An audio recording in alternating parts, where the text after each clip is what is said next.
তো এখানে হচ্ছে কি মূলত দেখা যাচ্ছে কি পরিমাণে হচ্ছে সবাই কিছু নিয়ে আসছে লাগেজ থেকে শুরু করে এই পাশে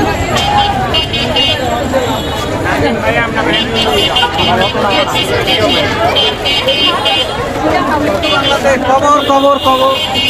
হাট থেকে শুরু করে যে যা পারছে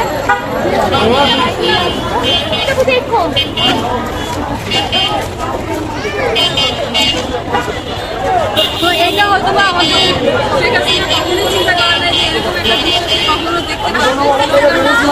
তো এখন হচ্ছে গিয়ে এই দৃশ্যটা হচ্ছে গিয়ে দেখতেছে সে, আর যা আমরা বাঙালি সে তাই হচ্ছে গিয়ে নিয়ে আসে, যেহেতু আমরা বাঙালি শোকেস টাইপের। আর ওই পাশে সব কিছু মানে এক কথায় যা যে যা পাইছে একদম ওয়াশরুমের কল থেকে শুরু করে সব কিছু